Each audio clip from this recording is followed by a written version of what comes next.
Hello, welcome. Welcome, everyone. Feel free to drop in the chat where you are tuning in from. Say hello. And we've got people from all over, so feel free to say hi. People are just trickling in. I'm just going to let that people continue to trickle for another minute or so, and then we'll get started here. If you're just joining, feel free to go ahead and drop in the chat where you are tuning in from.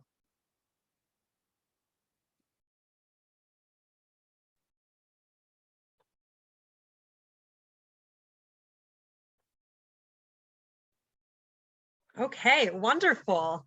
That has leveled off, so I'll go ahead and start this thing up. I'm Zoe Friesen. I'm the events manager here at Book Larder, which is a community cookbook store in Seattle, Washington. And we have been doing a lot of virtual events over the last couple years, and we've just started to do some in-person events as well, but we are delighted to be able to continue to offer our virtual events, which allow us to do things like we're doing today, which is talk to, an author in another country and then an interviewer in another city from us, and folks tuning in from all over, which is always really fun. I had the pleasure of actually meeting Anna Higham, the author of The Last Bite, last month. She happened to be in Seattle and she popped into the store on the day that her book came out. So we got to meet her and make her sign a few books for us and things like that. And we kept in touch and set up this virtual event. So very excited to bring this event to you today. Let's see what else.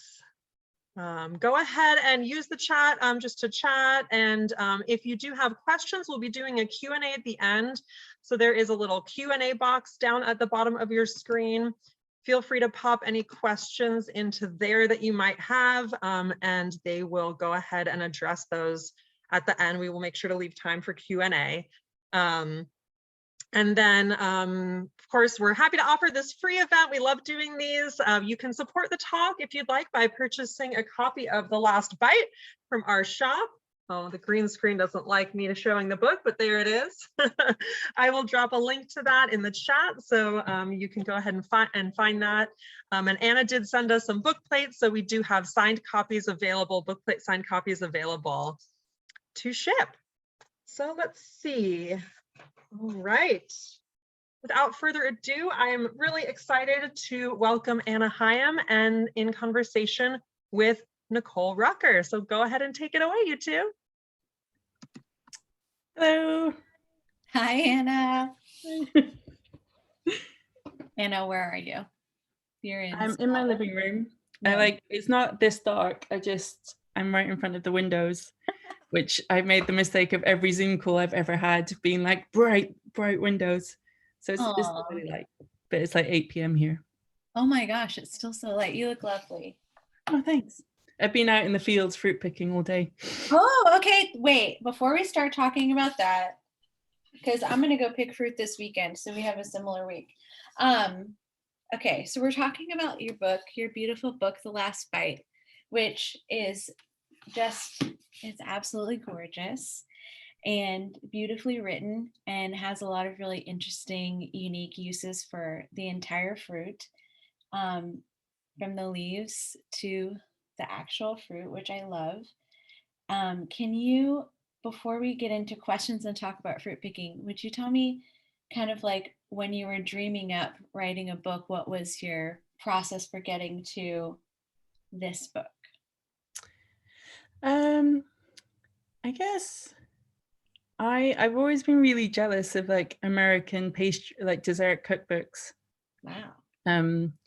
You guys have really good ones. Like you have, the Chez Panisse dessert book, and you have Claudia Fleming and like Nancy Silverton and all of these amazing pastry chefs that have written all of these beautiful books all about dessert. And there just wasn't a British equivalent. There's like nice dessert sections in books, but not being like just a dedicated pastry book in that kind of Chez Panisse, like ingredient-led style. I think like the pastry books that I had when I first started cooking were like Gordon Ramsay desserts or things like that, which were just, not actually what I really wanted to make. So I think I had it after I finished up in Gramercy Tavern like 6 years ago. I got given a copy of The Last Course by Claudia Fleming from the team, and I just was like, why? I really want a British version of this. So that I looked through it and I see the fruits that I know, and like the kind of the British ingredients that I'm working with, and like that kind of very like ingredient led way of thinking. I wanted a dessert book and nobody was writing it, so I wrote it.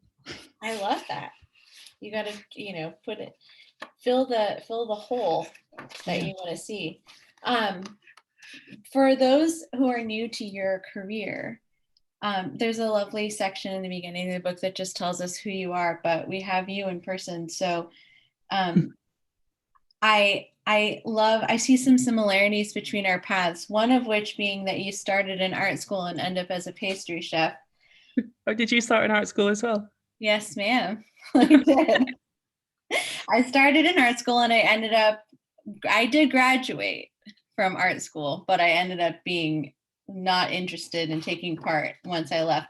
But this isn't about me.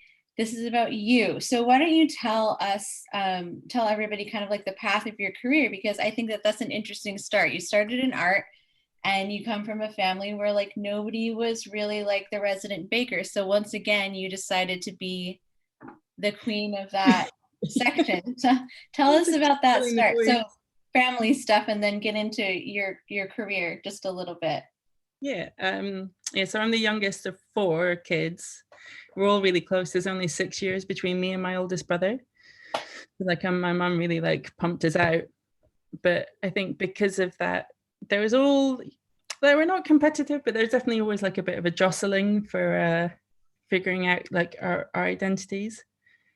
And my other siblings were really good cooks. Like my brother did like junior master chef, like the equivalent of that when he was a kid. And like I remember like when my sister went to study English at uni, she did loads of stuff about like food writing. So I think we all thought she was going to be like the chef or like the food writer. So I think I was kind of like, well, nobody else is making pudding, so I'll bake.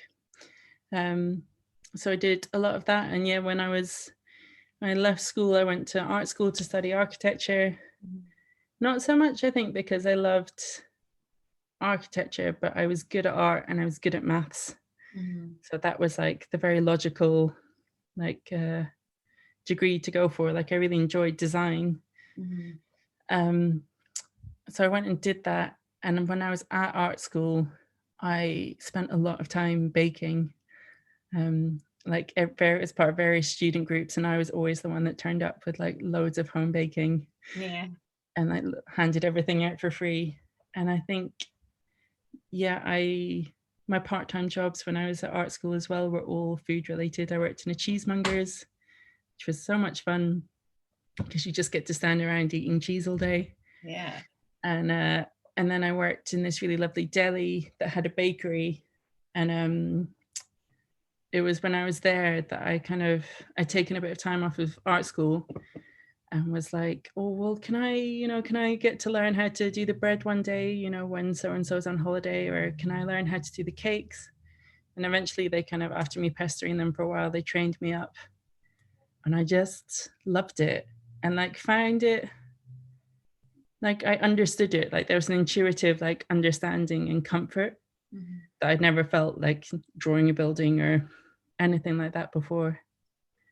So I became an art school dropout. It's so funny how many art school dropouts there are. Lyle's, where I was for 5 years, where a lot of the recipes are from, like, I think in a kitchen of 8 chefs, I think 6 of us studied art. I think it probably has something to do with the timing of people's careers, because like being able to go to culinary school out of high school is a relatively modern thing. I don't know how old you are, but I don't think that has become, it's pretty recent that people are able to just like go into cooking as like a calling as soon as they decide Yeah. to. And I think the we're other out of the- kind of option was art school. Yeah. I think parents probably were like, this is a proper degree, whereas like cooking definitely didn't seem like a good career. Well, hopefully all those parents are watching the new TV show The Bear so they can scare their children off of going into culinary. But you started in drawing like in architecture, but your mom was an artist a little bit, and she kind of seems to have an early like it bringing a little sparkle into that inspiration. Tell us about that. Yeah, so my mum was like an amazing cook. I mean, I think you kind of have to be with 4 kids, and like I don't think we had very much money like when we were younger. So yeah, she was just an amazing cook, and like couldn't cook when she got married at like 21, but she read, you know, like Elizabeth David and Leith's Cookery School, and I don't know if you guys know Delia Smith. She's like an institution here. Yeah. And all of these kind of books, and just taught herself to cook and loved it. And she was a very, very intuitive cook. So she wasn't very good at, she didn't enjoy baking. That wasn't the thing that she thought she was good at. But she, like my aunt, her sister would get really annoyed at her when she'd be like, how did you make this? And my mum would be like, oh, well, you know, it was some of this and it was some of that, and, you know, a pinch of this. And like, I just cooked it. And my aunt, who was very like analytical, is always like, but how? But like, how much? So I think having a mum that cooked like that was just really helpful to like put me at ease in the kitchen. And the kitchen was always like the fun place in our house. It's where like always at any party, it's always where the fun was, which I think is probably true of most kitchens. So I think it always felt like very relaxing to me. But yeah, her kind of creativity was always a massive inspiration. I think that's a lot of like why I went to art school. So she was a textile designer, but like a quilter. So she taught patchwork and quilting, but she did like lots of dyeing, like hand dyeing, and like quilting and teaching. And she was always like looking, I think, which is like a weird thing to say, but she just noticed, like she noticed pattern, she noticed texture. There, like we always joked with her when we were getting older that she never took any photos of her kids anymore, but she like took a lot of photos of like bits of like rusty metal on the beach because she found that like really inspiring. So like her influence is a lot in like the visuals of the book. So that's where there's a lot of textiles. And a lot of the fabrics that are used are all like hand dyed or naturally dyed, which is really nice, like a really nice little nod to her. And she was, you talked a little bit about going to France during the summers and buying a lot of fruit, and her bringing it back just with the purpose of sketching it and, you know, seeing that happen. That has to be, you know, part of how you became fixated on fruit, no? Yeah, and I didn't really think about it until I started writing the book. And like I just wrote an essay when I started writing about mum's love of fruit. And definitely like I have these really clear memories of her like buying like bags of apricots when we were in France and just being so in love with the color, and like talking about the difference in the color of the French apricots to the British apricots that were just really sad and like sour. And we always joked that mum, like when we were little, we'd be like, oh mum, what's for pudding? And she'd always just tell us fruit. That was the only option. So I think she's trained as well. I think there's something about fruit that's so visually appealing. Like I love the color. So I think it's far more visually exciting to me than like chocolate is a lot of the time. I mean, fruit has like, well, you were picking plums today, right? So like plums have like 10 different layers of color just visually. Yeah. You know, they have that like underlayer in not just the inside, but like in the skin. And then they have that like kind of weird foggy layer on top of it that you can like polish off, but they just have like a glow. What kind of plums were you picking and what are you doing? Yeah, every year, like when there is plum season, and I take a million photos of plums, and every time I'm always like, oh, it's not as beautiful as the thing is. It never gets it.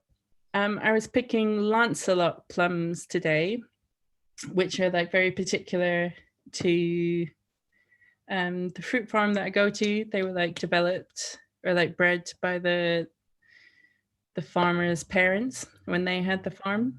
So they started off with the Excalibur plum, and then from that they bred Lancelot and Guinevere. So they have Lancelot and Guinevere plums like side by side, which is really nice. Cute. But the Lancelot, they're like a really deep purple with like quite an orangey flesh. And then they just cook really well. So if you like poach them, they hold their form, they don't disintegrate, and they just go like this deep, deep, deep magenta color. Mm-hmm. I'm not sure. I think maybe some jam. I'm gonna try and bottle some to like preserve them. I quite fancy like a plum cake. This year was the year that I promised myself I was going to make lots of pies in this summer. Oh. And I haven't made a pie yet. You haven't done it yet? No, so maybe a plum pie. Yeah, that sounds delicious. When I was getting ready to talk to you about this book, I like sent you some pre-questions about what are some of the techniques that you lean on and are excited to share, because every pastry chef has like a couple specific, you know, calling card techniques. And you mentioned one of them, you just mentioned it, but you mentioned that one of the things you like to do is cooking fruit in its juices.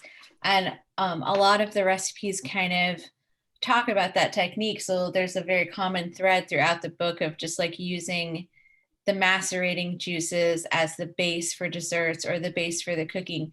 Do you want to talk a little bit about that technique and that process and how you came to it? Yeah, I think it was something that's probably like come out of the savory kitchen. Mm-hmm. So as I said, like a lot of these recipes are from my time at Lyle's, which is a very like hyper seasonal restaurant in London. And the head chef there, James Lowe, has been like a massive influence on me culinarily. But they would do a lot of stuff with like, cooking fruit in its own juices, or like dehydrating it and then like rehydrating it with like a stock flavored with whatever vegetable it was, which I think is a technique that comes from maybe like Dan Barber did it at Blue Hill, if we're allowed to talk about Dan Barber. No, we're not talking about him today. But when I got to Lyle's, I think the first thing I did was rhubarb, like forced rhubarb. So like in the UK, we get incredible forced rhubarb in like January, February, March time, which is like bright neon pink, and it's amazing. The one bone to pick about your book is that there's no photo of that rhubarb in it. I know, because every photo shoot like slightly missed the rhubarb season. I was looking for it because there's two different rhubarb sections, lady. There's two different rhubarb sections, and neither of them have a photo of the rhubarb. I know. I'm sorry. It's okay. You can do another book. Another one. And do it. Yeah, like rhubarb, you always have to cook it. So like here, like I always just would get a bit annoyed at chefs that they would just go a bit overboard. But they always cook it in like, they put like loads of flavorings in, like they always put like orange and ginger and lemongrass, and I've seen people put loads of hibiscus in. And like, not that those things aren't delicious, but I feel like they don't make the rhubarb flavor come out. They kind of just like add another flavor in. So we're at Lyle's, when I wanted to make like this really pure rhubarb sorbet, the original recipe I had, like you did, I think like 2 parts rhubarb, 1 part water. And I was like, well, why don't we just put rhubarb juice in that? and that's going to be, you know, a much more intense version. Yeah. And then I think just that thinking carried on. So like I quite often like with the blackcurrants, which are just in season right now in the UK. Always make like a blackcurrant cordial, which is delicious on its own, but then used as a poaching liquor. Like just again, like it doesn't, you're not ever going to be like replacing any of the liquids with something that's tasteless. You're always adding flavor and building more flavor. Like water has its like purpose, but just a lot of the time I think, well, like why are we adding something if it doesn't have flavor? Like we should be wanting to kind of build and add complexity as much as possible. But you're keeping, like, one of your through lines is that you're not really, for the most part, mixing fruits. Like you're very isolating with each variety of fruit. So you're not a big fan of like putting, I mean, I guess you do use citrus a couple of times with like other fruits. Yeah, But generally it's though, very rare. You're kind Yeah. of like really putting the fruit in itself and just like amplifying that. But can you describe what pure rhubarb even tastes like? Because I think that's what a lot of people's problem is. They don't really know what it tastes like, so they have to. It's also one of the things in your book, one of the other fruits that you mentioned that you have to cook in order to taste it, really. Mm. The other one was it black currants that you have? Yeah, black currants. You mentioned that you have to cook them to really like bring out the true flavor. Yeah, I guess rhubarb is like, it is like slightly vegetal. The outdoor stuff can be quite earthy, but it's, it's so hard to picture the flavor of rhubarb at this time of year when I'm just like thinking all about berries. But it's like really like bright and acid. I don't know. It's really it's okay. But yeah, you I think don't know. I've never actually had to describe the flavor of rhubarb before. You put me I on think the it kind of tastes like a little bit like pine needles, a tiny bit sometimes. Yeah, like a kind of resiny. A little bit, just a tiny little bit. But so you think that like the flavor really comes out when it cooks, which is the same thing you say about black currants, which I have never tasted black currant. Never. Unless it was dried or in a liquor form. Yeah. They're one don't of know. those things that just like that gets used all the time, like as like a frozen product here, or like as a puree. It so rarely gets used as a fresh thing. So they're like really intense. So for a long time, I just was like, I don't like blackcurrant. It's too strong, like too much. And then I went to the fruit farm that first year that I worked at Lyle's and like tasted an actually like ripe blackcurrant, and it was so like balanced and like floral and herbaceous. It was so delicious. Whereas I think a lot of the time with blackcurrants, because they can be quite sour, I think people just tend to like drown them in sugar, and then that makes them really like overpowering. Whereas when you're like a bit more gentle with the sugar, the flavor kind of, you keep some of that like herbaceous floral quality to them. Yeah, and you like to use every part of the blackcurrant pretty much, because you have a long section about blackcurrant leaves. But wait, so this book is sectioned off by varieties, and we'll go back to the first section, which is strawberries, because right now we're talking about blackcurrant, so we'll stay there. But in the blackcurrant section, you have a lot of recipes for the leaves. There's oil, there's sugar, there's blackcurrant leaf ice cream, there's blackcurrant leaf vinegar meringue. How do you describe what the leaves taste like? They taste like the smell of blackcurrants, which is a hard thing to say when you don't know, if you've not had a blackcurrant. Well, maybe some of these people have had blackcurrants. Like if you've ever had Ribena, that's blackcurrant, I have I've only had it like at IKEA in like a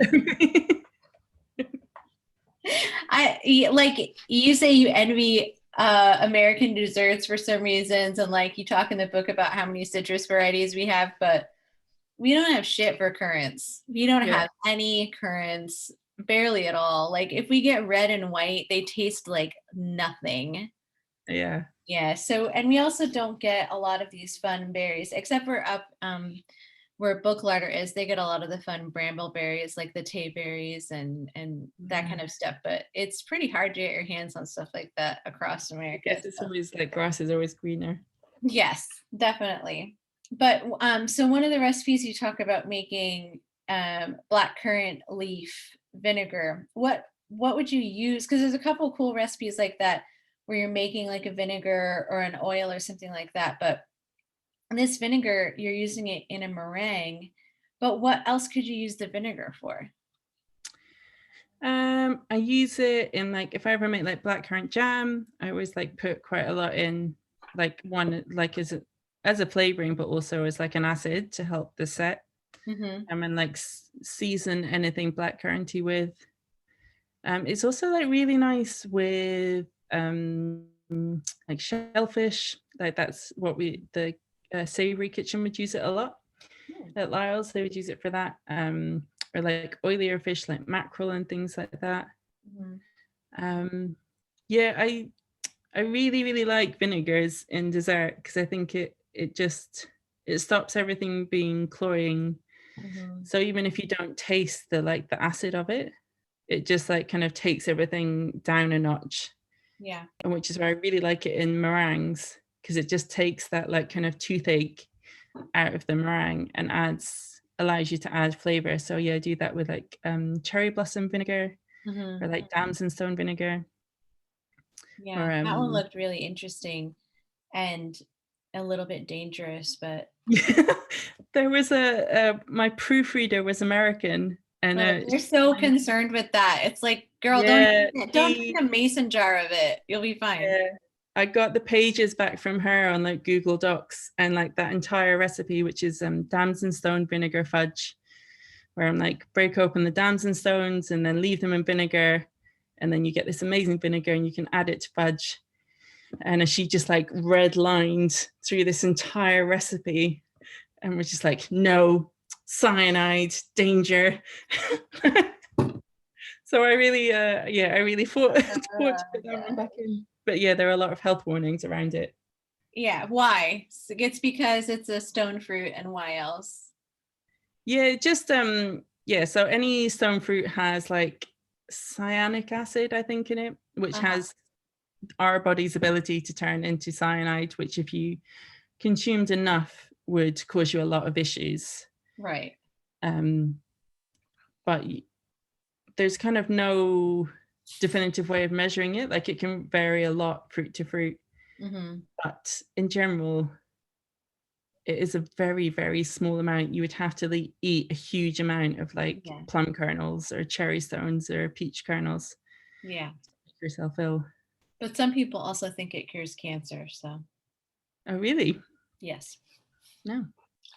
But yeah, that's interesting. They always tell you not to use it, but it kind of tastes almondy a little bit. So when you make the damson stone vinegar, what does the end result taste like? Is it almondy? Yeah, it's really almondy, and like because the damsons like they cling on to the stone, so you always end up with a bit of the fruit in the vinegar. So it's like really kind of fruity, plummy, almondy. It's really delicious. I love that. I think anybody that's picking or like buying loads of stone fruit right now, just keep it. I think at least a little bit, and just make like one little jar, right? And yeah, I mean it's free flavor. Free flavor. Oh my god, I love that. It is free flavor. Like with the that's how I think about like with the leaves or with the kernels, and just like there's all this flavor to be had from this plant, and we're just like chucking it away. Seems silly. Yes, so much waste. But like I said, we're going to go back to the beginning because you start with summer and you start with strawberries, and I think it's pretty interesting. I like the way you cook strawberries so much. I dislike cooking strawberries. I think that the problem that I have with cooking strawberries is that no one ever takes them far enough, and then they end up being like Really slugs. splattered and really like them. Oh, they look bad. They're bloated slugs. Yeah, they go a really insipid color. Right. Not good. I mean, they're mostly water, so it makes sense because people are like, you know, they're just not cooking for long enough, and then something weird happens to the color, and it's just like all the color goes kind of out of them, and you end up with this like weird colored slug thing. Yeah. But the way you do it is so cool because you macerate the fruit. It's the first recipe in the book, and it's definitely like a symbol of who you are, I think. But you take these beautiful strawberries and you macerate them to get all the water out and the liquid and all the flavor from that part of the fruit. And then you take the rest of the fruit and you dry them, not until they're crunchy, but just until they're dried long enough. So you're really like taking everything out of these strawberries and leaving them carcasses. But you're using them in other ways. I just thought that was such an interesting way to present the cooking of strawberries because, yeah, you don't have that many strawberry recipes, but like, wouldn't you agree the problem with cooked strawberries is they go wrong so quickly? Yeah, like I only like to cook them because the liquid that comes off of them is so delicious. Yeah. But like I keep seeing people do like roasted strawberries recipes. And they're not roasting it for long enough, and you see them, Yeah. and they're also on parchment paper, and you're like, why are you doing this? This is bad. I'm sorry. That's my No, pain. it is because then you're like scraping off like wet parchment paper. Oh, no, thank you. Tell us how to do it, please. I just think, I mean, to be honest, I don't think there's much better than like a warm raw strawberry. So if Right. you're going to manipulate it, or if you're going to do something to it, then there has to make it better. Yeah. Than eating that like sun warmed strawberry is. So yeah, if you're going to cook it, I guess it has to go like jammy. Yeah. It can't be like flubbery. It has to be like jammy. No, strawberries like it raw or they like it real aggressive. I feel like it's very anything in the middle can just go. But you not think that about most fruits, that you either have to you either go a little bit or like or really hard. Like the middle ground is always where you get something really nasty. Yes. Well, yeah, because it's mostly water, and then the last thing you want is bloated. And I think that's one of the interesting things about like the recipes where you're cooking stuff in its own juices, because you're not cooking it in water. So it's not like it's taking on more water or poaching it in water, right? Like you're poaching it in something that is already, the space is already taken up by like sugar or juices or something like that, which just like enter the cell wall differently than bloating something with water, you know, in order to break it down. Because all the fruits are pretty fragile. Yeah. The second recipe in the book is for strawberry ice cream. And I also was kind of like, whoa, this is I think strawberry ice cream might be the hardest recipe to write. You said that it was chocolate ice cream. Yeah, I gave up. Tell us about your strawberry ice cream recipe, because it is crazily simple and there's no eggs in it. This is kind of blowing my mind here. Yeah, so when we were coming up with this at Lyle's, my head chef said, he was like, I want a strawberry ice cream and I just want it to taste really strawberry-ish. So I made a few different batches and like a few different recipes from different things. And he got really annoyed with me and he was like, no, like it should just be like strawberries and cream. That's all it should taste of. So I had done I'd done that kind of thing of making rhubarb sorbet by blending the rhubarb with rhubarb juice. So I was like, all right, well, we'll make strawberry juice and we'll add raw strawberries. And then at the restaurant, we would add like a stabilizer. to it, but I didn't want to do that for the book. So my friend Terry runs an ice cream business here called Happy Endings. She makes ice cream sandwiches, which are amazing.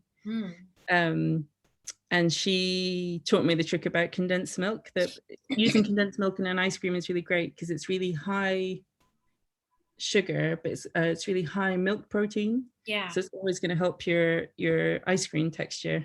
So it kind of, yeah, because I think strawberry ice cream should just taste like strawberries and cream. Right. That's what you want it to taste of. But it's so hard to get that because what people are doing is the more fresh strawberry you add, the more water you're introducing. And then strawberry ice cream suffers texture wise. Yeah. But adding the condensed milk is such a good trick. And then you're using the strawberry juices on top of the strawberries. It just looks like a really lovely recipe. Pardon? It looks like a very lovely recipe, and I'm excited to try it. Well, you should. Every time I make it, I am slightly amazed how delicious it is. Like, I surprise myself. I love those kinds of recipes. If you're ever in LA, I'm going to take you to this ice cream. Well, it's not ice cream because it's vegan, but it's called Awan, A-W-A-N. And he is much like, I feel like you guys maybe were separated at birth. He is like so amazing with using fruit in a frozen dessert format, and their concentration of flavors is so high. It's just, it's like wizardry. It's so beautiful. I feel like you would really enjoy it. That sounds amazing. So you use this whole beginning chapter on strawberries, and then you make this one really beautiful dessert that's called strawberries and cream, but it's not just strawberries and cream. And now I'm going to show everybody now because it's so beautiful.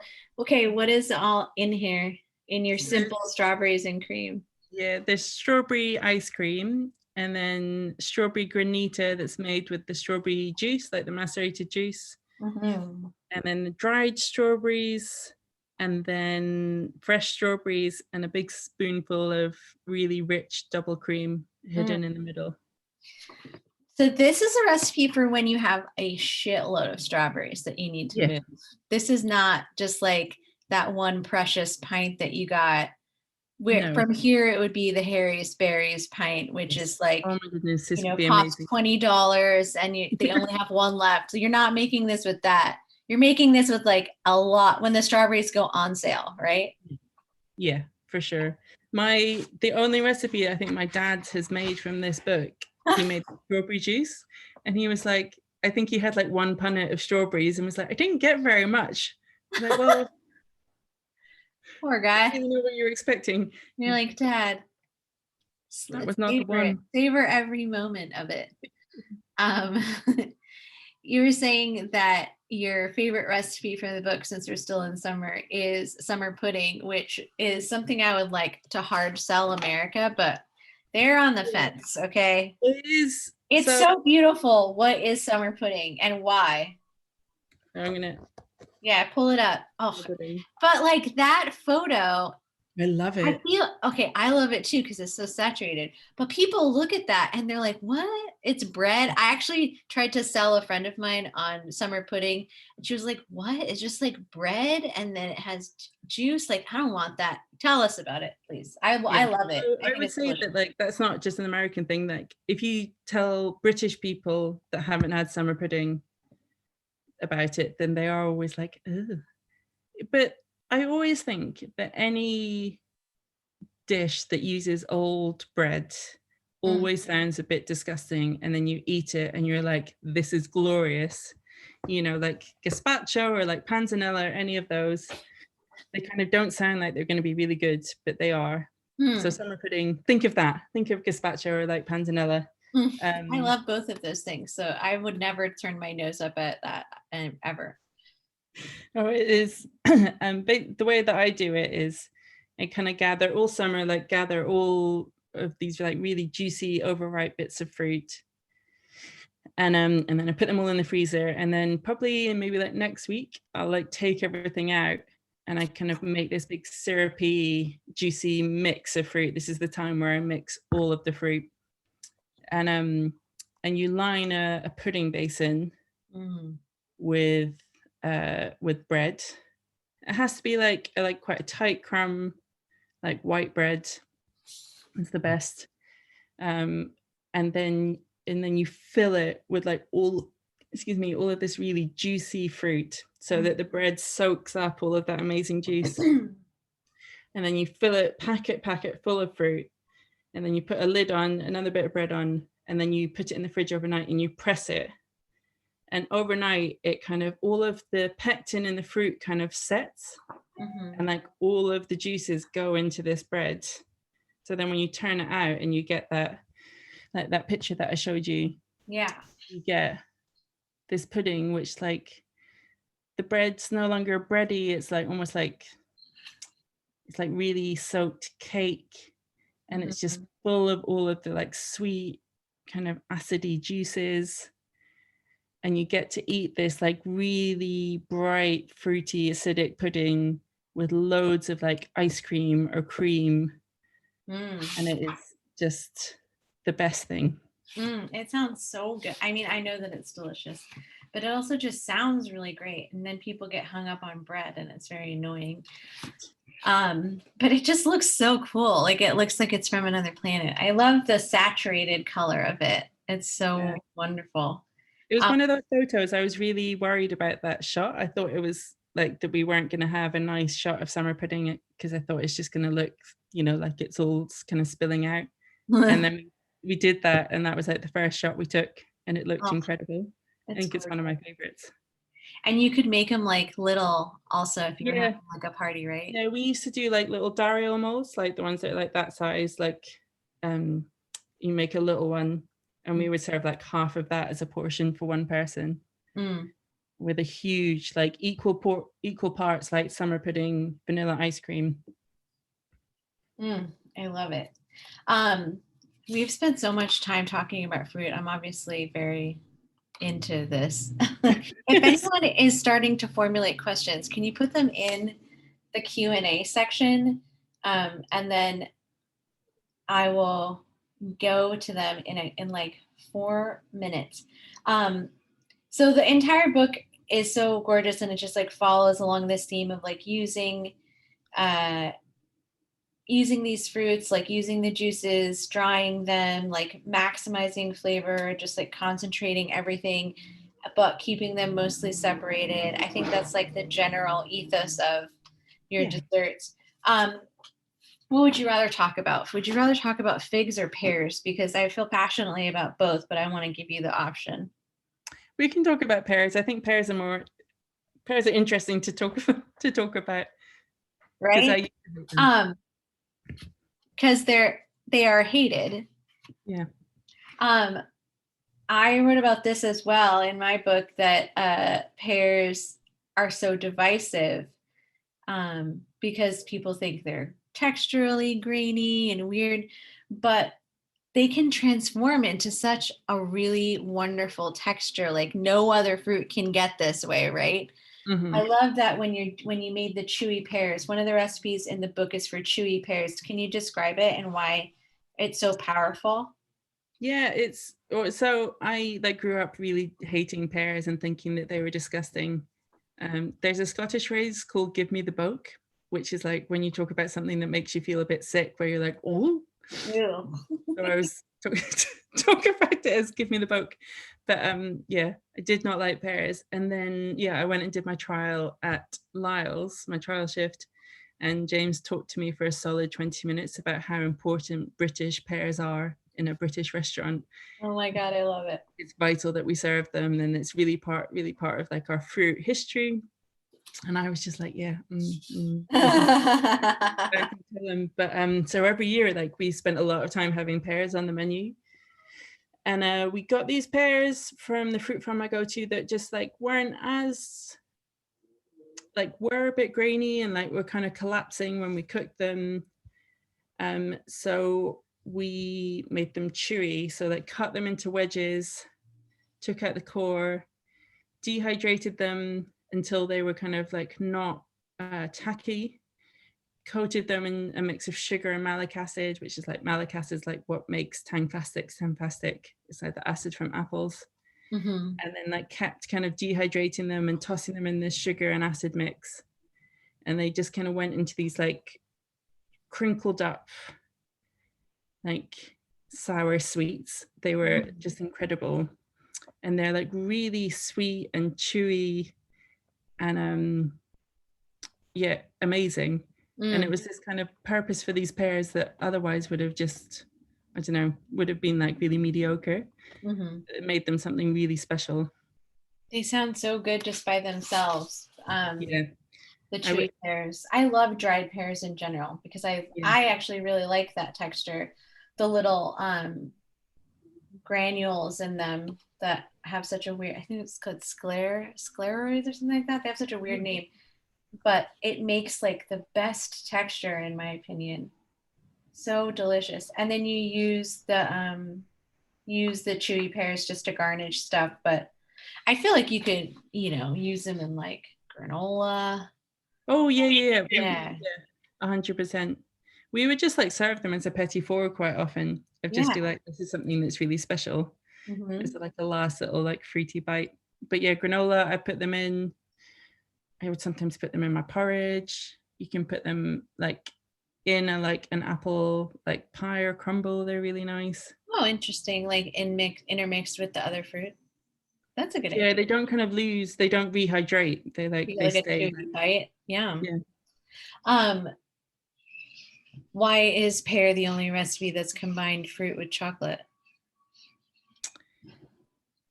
Oh, that's a good question. Because I think it was like a big nod to like the classic dessert like Belle Helene, and it seemed to make sense. And even then, it's not that much chocolate. I don't know. They don't battle. I feel like a lot of red fruits kind of battle the chocolate, and like the acidity like draws different, like makes your mouth too wet for the chocolate, and I don't like that. Whereas pear, like they just sit alongside each other really nicely. For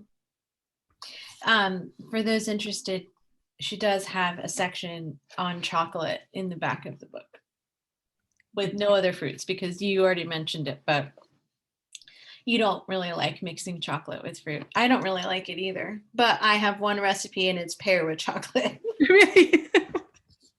That's really, sometimes I like a raspberry, but like for most of the time. I think like a chocolate covered strawberry is one of life's great failures. It's disgusting. What a terrible idea. Why would you combine the wetness? It's so bad. Exactly. But also if you took your dried strawberries and then it would be very good, but it's bad. It's a bad idea. Yeah, I agree. Okay, so I'm going to read through these questions privately, but why don't you tell us about how much you hate pumpkin spice and then we can argue about it. I'm just not a big fan of cinnamon. I think what I've figured out is that cinnamon is not my favorite spice. I'm not against it. I think sometimes with ingredients that British chefs are not like inherently familiar with, I think that there is a laziness quite often, particularly with desserts. So stuff like if you were going to say a pumpkin dessert, then there wouldn't be like a thought of like, how can we use this in a way that's relevant to us? It would just be like pumpkin, therefore pumpkin spice. Like those are the flavors. Even though I'm sure they're delicious, but I think here particularly there's a laziness with its use. Yeah, it is laziness because it's mainly about cinnamon. I'm kind of cinnamon averse as well. So I agree with you, but I have like now become quite enamored with pumpkin spice out of a like novelty aspect. And I will get like a horrible Starbucks pumpkin spice drink once a year and be like, yes, I can enjoy this. But also, part of the thing I think about pumpkins is that in your part of the world, you have much better pumpkins and a much higher respect for those gourds in general. Whereas we only think of them as like kind of a dessert fruit and not really as something else. They're widely used and we just use them mainly for cake and pie. But like we don't use them that much. Like Right. we use them savory wise, but not otherwise. I think we Yeah. don't have the nostalgia Yeah. that you guys have for sweet pumpkin. Yeah. So I think there's a bit more space to kind of be a bit more playful within that. I tried to make like a pumpkin pie because I kind of don't like pumpkin pie that much, but I have to make it. And I tried several years in a row to like get people interested in a pumpkin pie recipe that was more savory and it has like really dark caramel in it and it had no cinnamon in it. And I was like on Thanksgiving, our main pumpkin pie holiday, I accidentally checked my emails and I had so many angry messages from people and requests for their money back over that. So I'm going to move to the UK instead when I want to make something pumpkin savory. Yeah. I love the pumpkin section though. I love the maple roasted pumpkin recipe and the caramelized cream panna cotta sounds very interesting and delicious. And I think that the pumpkin ice cream might be something I would be really into. It sounds really, really yummy. It's really good. Okay, so we have some questions. And Charlotte says she's very excited by fruit ice cream. Is there a better way to get flavor or magnify the flavor of underripe fruit like British apricots or plums to make really fruity ice cream? Yeah, I'd like roast it on a really high heat so that you like evaporate a lot of that water off and like you intensify the flavor. That's always like if they're underwhelming, add a bit of sugar to the roasting and that'll help them as well. But yeah, like roasting the fruit, like cooking it will definitely like help get rid of the water, intensify the flavor. Yeah, because that's the challenge, right? You want a lot of this book is about concentrating flavors, Charlotte. So I think that you would learn a lot from any of the recipes, and then you can apply those same ideas to ice cream, basically, right? Because you're just making this concentrated flavor and syrup and eliminating the devil of ice cream, which is water. Yeah, right. I mean, I feel like that's the devil of all ice cream. it is. Okay, so Brian says he wants to know about fruit leaves, fig, stone fruit, currant, etc. You do have quite a few recipes for using leaves. And one of my questions was, how do you find out which leaves are delicious? Because I think figs are misleading because when you take them off the tree, they don't smell like much. Oh, I think they do. I guess I spend a lot of time like walking around crushing leaves in my hands. Yeah. After I found out that blackcurrant leaves smelled, which like my head chef told me something he'd used before. I then did spend a lot of time like walking around the fruit farm being like, what smells like crushing bits of leaf to figure it out. And then like had a lot of like failed experiments with things like the leaves from apple trees or like apple blossom, trying to infuse them. But yeah, I absolutely love fig leaf as a flavor and blackcurrant leaf. They're two of my like favorite. The mulberry leaf, there's a recipe for like mulberry leaf infusion, which you can kind of infuse into like alcohol or syrup or vinegar, any of them. And it's not a super strong flavor, but if you add that to any berry, it will give that kind of mulberry-ish flavor, which I think is really nice. There's a lot of recipes for that, Brian. I think every chapter has a leaf aspect except for pumpkin. Yeah. And a lot of beautiful recipes for it. Brian also asks about tropical fruits. This is about British fruit, this book. But what do you think about tropical fruits? I really love them. Favorites? I really love mangoes. Yeah. I mean, we just don't get the best. So you get great mangoes. We get really good mangoes because we get all of the like the Pakistani, like the Kesar and the Alfonso, which are brilliant. But I think otherwise it's like the fruit that I'm always using is stuff that I'm like, I've gone and picked or like, found the best version of. And I just know the best version of a pineapple is not to be found in the UK. Preach. So I think I'd rather like wait and find the best version of it somewhere else. And also, Yeah. yeah, I just think there's better qualified people to talk about tropical fruits than I am. Like, Yeah, I'd but rather- you're an inspired pastry chef, so you know, your opinion. What about passion fruit? Do you like it? I actually am not crazy about it. Ooh, why not? I don't know, it's just never been a flavor that I've loved. Huh. When I was at Gramercy Tavern, there was a caramel that was like sorghum syrup and passion fruit caramel. I don't And know. honestly, it Sorghum. smelled like someone had been and had a lot of cocktails and then thrown up. It was like sour vomit. I think that's always, it's stuck in my brain. I'm No sorry. shade to Gramercy Tavern. Oh no shade to One Miro. of my favorites. But I think the idea of combining sorghum and passion fruit is bad. I can vividly smell both of those items currently, and I have a massive vine of passion fruit outside in the backyard that has like a fucking 100 or so fruits dangling on it. So I know what it smells like and tastes like, but that combination doesn't like hit with me. It's kind of like thinking of like when people try and use chestnut honey with Yeah. like a fruit element. I think that it mixes in it's Yeah. like those malty with acid. That doesn't seem right. Yeah, no.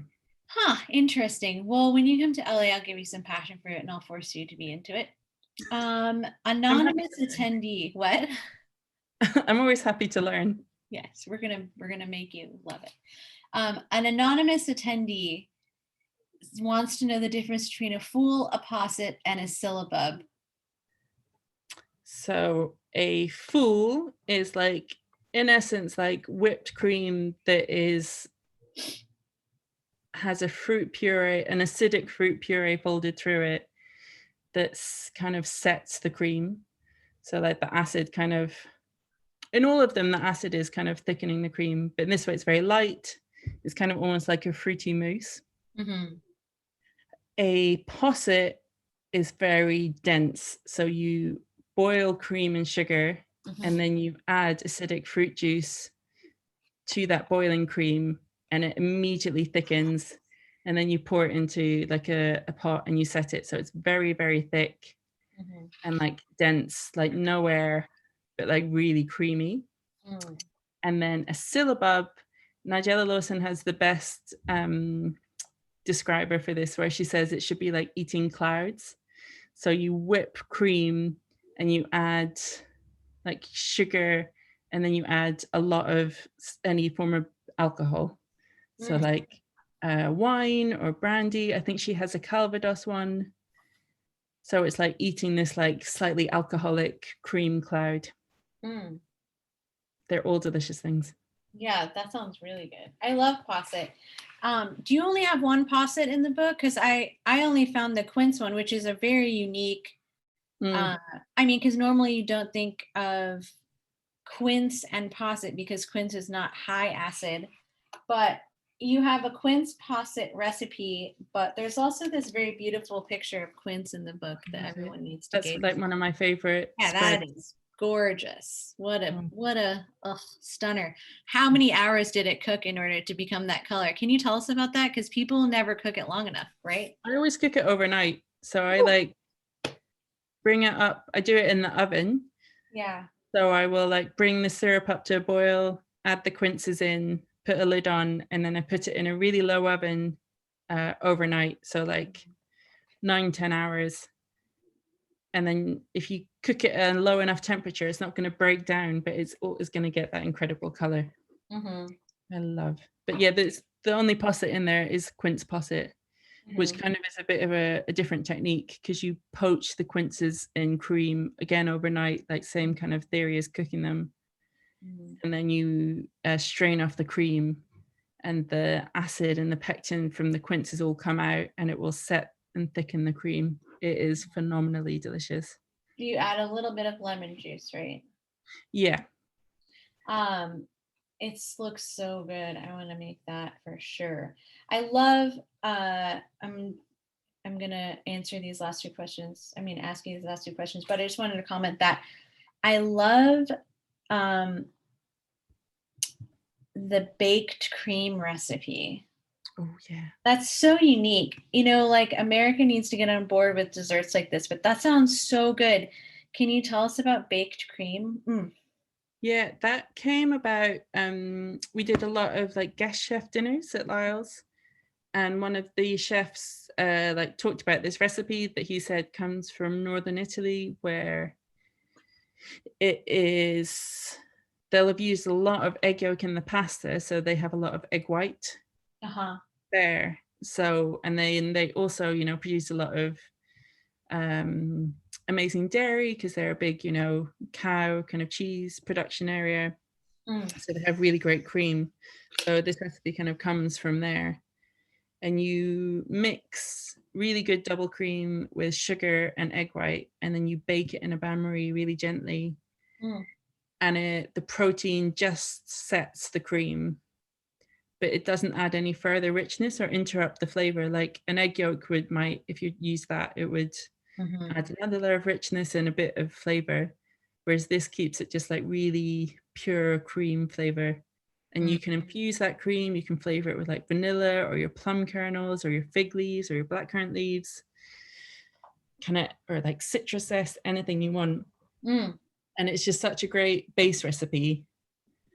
And it's just, yeah. Just it sounds so good. And the use that you had for it was so nice. What was the baked cream recipe? It was I think it's mulberry granita. Yeah.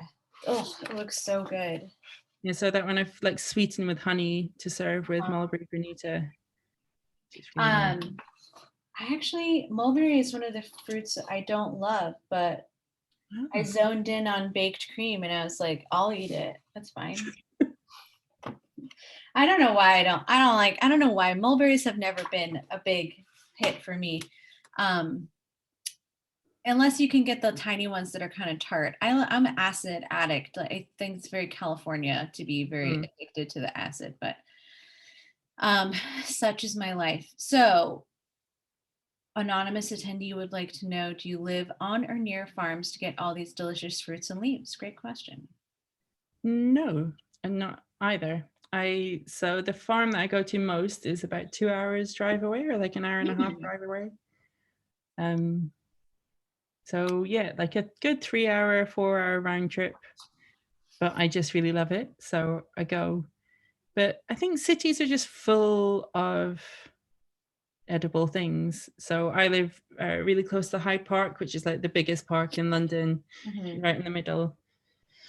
And there is so much stuff there. There's like dozens of mulberry trees. There's all these walnut trees. There's all these cherry trees. There's like loads of stuff there to be picked, and to, I don't know if officially you're allowed to pick it. I think it belongs to the Queen officially, but she's not out there. It's fine. She's not going to notice. So like for leaves and things, like fig leaves, they're just all over the city in like very reachable areas. So I just pick like where I can, not from people's gardens, but like for public spaces. And yeah, and then I really love going fruit picking. I think it's such a nice antidote to city life. So I really value it. So I will happily spend the day like driving 2 hours out there and 2 hours back. I understand, because I'm about to go 2 weekends in a row to pick peaches in Fresno. I'm so jealous of this peach farm. It's going to be like 110 degrees or something, but it's so worth it. It's like, I understand. It's just a really nice time to see all of that in one place. You're like, wow, this is really, and like when the fruit is ready, the glow that they give off on the tree is like something you cannot capture accurately. It's magic. It is magical. I agree. And then the last question we have for today is there a dehydrator you recommend, as you can't always take over the oven to roast your fruit? I have an answer for this as well.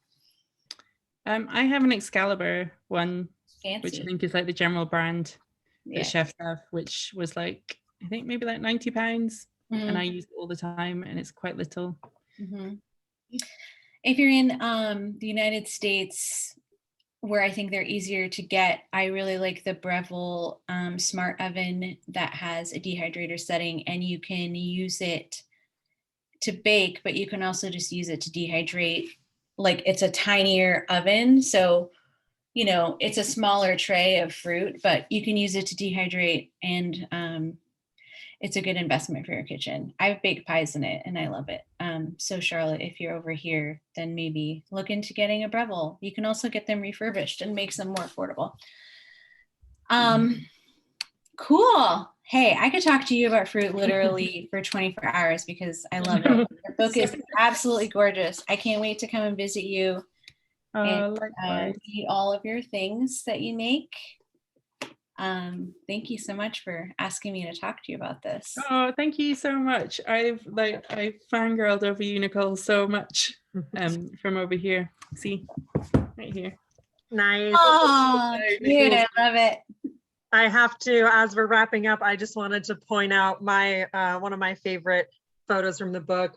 Oh, I don't know if the green screen will let me really show you. Sorry, but this the rhubarb rice pudding. We actually still have rhubarb here in Seattle because that's how crazy our seasons are. But that is a gorgeous photo that we've all been drooling over. But it is. It's there such you a go. pretty Thank photo, you. yeah. Yeah. With that color. The background and and the topping for the rice pudding. It has rhubarb powder on the bottom, but then the top of it has rhubarb powder, which is a fun way to use some dried fruit, right? Oh, yeah, that's I love it. I love that pudding. Nicole, thank you so much for hosting. This has been such a wonderful conversation. Nicole's an amazing chef, and we are all big fans of her beautiful book, Dappled, as well. Another wonderful cookbook for fruit lovers. And Anna, congratulations on the gorgeous book. We've all been really enjoying digging into it this summer. And then this was recorded, so it'll also be up on YouTube within the next 24 to 48 hours, sometime in there. And thank you so much to everyone who tuned in. This was such a delightful conversation. So thank you everyone for being here. Yeah, thank you so much. Happy summer. Happy summer, everyone. We'll see you soon. Bye. Bye.